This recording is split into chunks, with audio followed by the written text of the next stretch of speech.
대장동 의혹이 그야말로 전국을 들었다 놨다 하고 있죠. 알면 알수록 이해 안 되는 부분도 계속해서 나오고 있고요. 사회부 이혁근 기자와 뉴스 추적해 보겠습니다.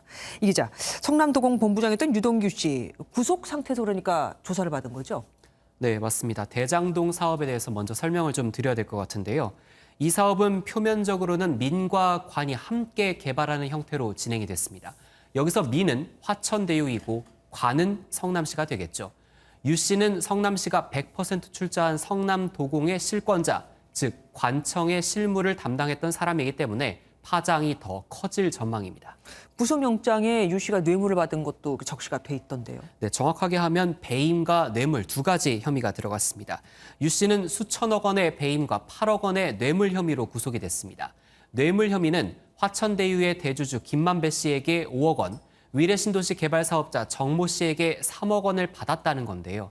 대장동과 위례는 개발 과정에서 성남시의 인허가를 받아야 한다는 공통점이 있는 데다 유 씨가 뒷돈을 받은 정황까지 드러나면서 수사 범위가 위례 사건까지 확대될 것이란 전망이 나옵니다. 예, 여기다 또 방금 말씀드린 대로 백현동 사건도 또 추가될지도 모르겠고요. 네, 맞습니다. 그런데 민관 협력으로 개발 사업을 하면 보통 민보다 관이 더 수익을 많이 가져가지 않습니까?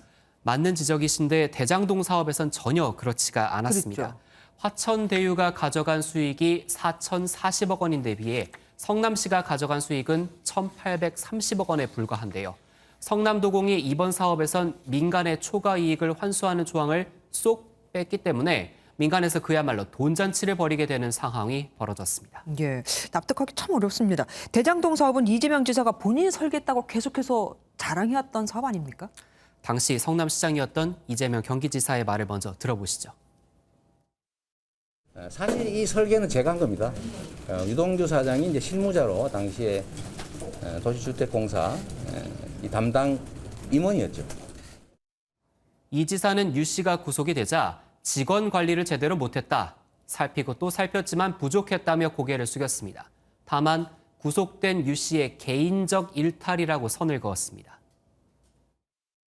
제가 소관하고 있는 사무에 대해서 이런 불미한 일에 연루된 점에 대해서는 매우 안타깝게 생각합니다. 그러면 이 지사가 스스로 자기가 설계했다고 밝혔고 그리고 그 과정에 문제가 생겼으니까 그러면 이 지사도 수사선상에 올랐다라고 볼 수 있겠습니까? 법조계에선 당시 대장동 사업의 진행 과정을 제대로 살피려면 이 지사에 대한 수사가 반드시 필요하다는 지적이 나옵니다. 앞서 말씀드린 것처럼 이 사건의 핵심은 화천대유라는 민간에 지나치게 많은 이익이 흘러가도록 사업이 설계가 됐다는 겁니다.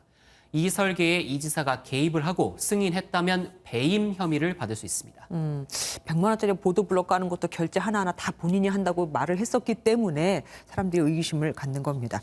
어쨌든 지금 방금 배임이라고 하셨는데 그러면은 당시 성남시장으로서 성남 시민들한테 가야 할 이익을 그만큼 못 줬다 뭐 이런 맥락입니까? 네, 맞습니다. 배임 혐의를 입증하기 위해서는 이 지사가 유 씨에게 사업 설계를 지시를 했는지 여부를 먼저 확인해야 합니다. 또 화천대유의 자금이 이 지사 측에 흘러 들어갔다면 배임 혐의가 조금 더 뚜렷해집니다.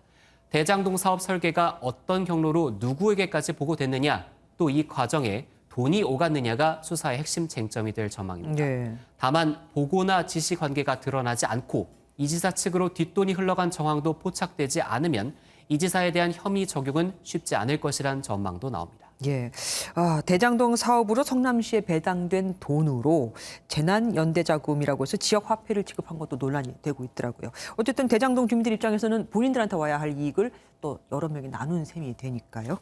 여기까지 듣겠습니다. 지금까지 이혁근 기자와 뉴스 추적해봤습니다.